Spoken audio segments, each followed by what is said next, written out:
returned to me. அவர் எழுத்தாப்புல நமக்கு தெரிஞ்ச இந்த ஃபெமிலியர் ஃபார்மில் உட்கார்ந்துருக்க.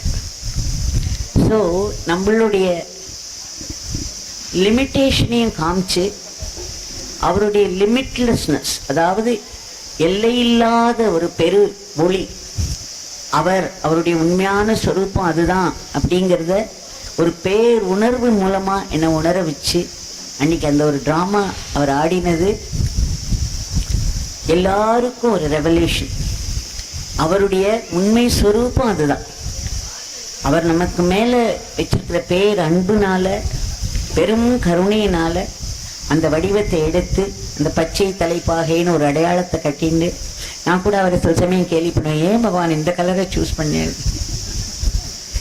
அவரை எனக்கு நிறைய உரிமைகள் கொடுத்திருந்தார். ஏன்னா அவரை தவிர்த்து யாரையும் பார்க்கறதில்ல, அவர்கிட்ட பேசுகிறத தவிர்த்து வேறு யார்கிட்டையும் பேச முடியாது.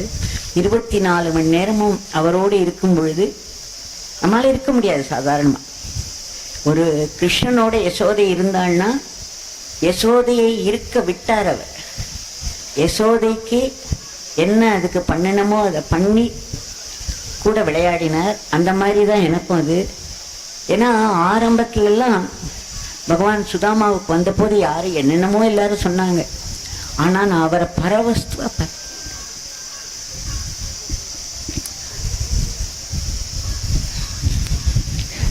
சரீரத்துக்கெல்லாம் அப்பாற்பட்ட ஒரு பேர் உணர்வாக தான் இருந்தார் அவர்.